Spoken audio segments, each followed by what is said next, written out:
we are asked to simplify a trig expression.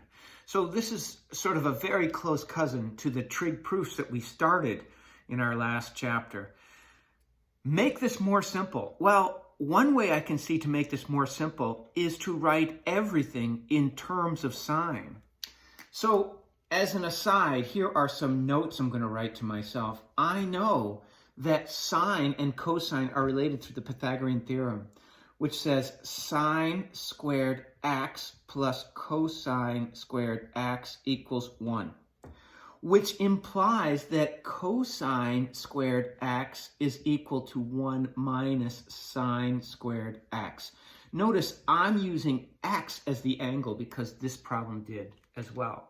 So I could write this problem the same with sine x times whatever cosine squared x is minus sine x. Notice that came down too. Cosine squared x, I have an equivalency statement. I'm not kidding around. This equal sign holds a lot of weight. Anytime I see cosine squared, I can write 1 minus sine squared, and the angle is x. Let's distribute, and we have sine x minus sine cubed x minus sine x.